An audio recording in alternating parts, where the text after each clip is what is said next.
David, that's a tough one to take tonight, isn't it? Yeah, I thought we're our own worst enemies, really, at times. We didn't get to grips with the best player on the pitch, Dan Crowley. Obviously, it doesn't help when he shoots and it deflects off and it goes in the top corner when it'd be a routine save, or he ends up being a Harlem Globetrotter in our box and the referee doesn't spot it. But at the same time, we didn't track his run and we didn't get close enough to block the shot entirely.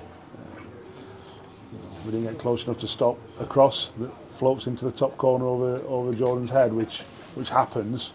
But Jody Jones aren't meant to put it there. So we were our own worst enemy, but also on the end of a fairly hefty dose of bad refereeing and bad luck. So it could have been different. We should have scored more than one goal.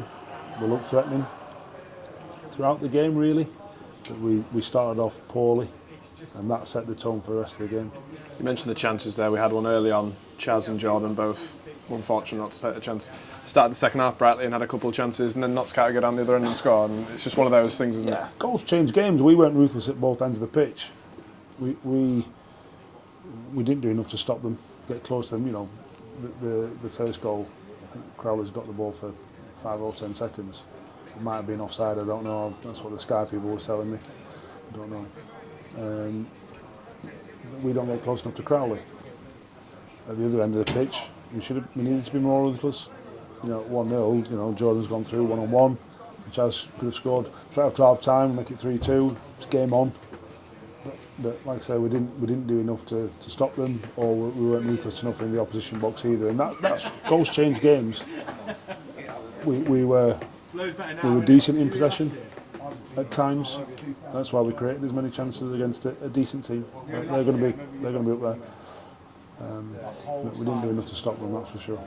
Just a word on the fans travelling their good numbers despite the game being moved to Thursday night. Yeah, look, I appreciate it's not the furthest away trip, but to take, 12, 13, 1400 on a Thursday night when it's sort of thrown on you a few weeks away, it's tremendous. They were tremendous at Fleetwood. You know, we've got to get an away win for them more than anything because they deserve it. Like I said, the first 15 minutes set the tone for the game, which was disappointing because it didn't give them much to shout about. But that's on us, and we'll be working extremely hard to change that because they deserve a brilliant away day like we gave them a few times last year. So that's the challenge for us. I suppose part of that challenge is managing the expectations a little bit because 4-1 looks a bit stark, but you've got positives to take from tonight. Yeah, do I think it was a 4-1 game? Possibly. We should have scored more than one, that's for sure. And the journey we're on, it's not going to be linear. We know that. There's going to be bumps in the road, and this is definitely a bump.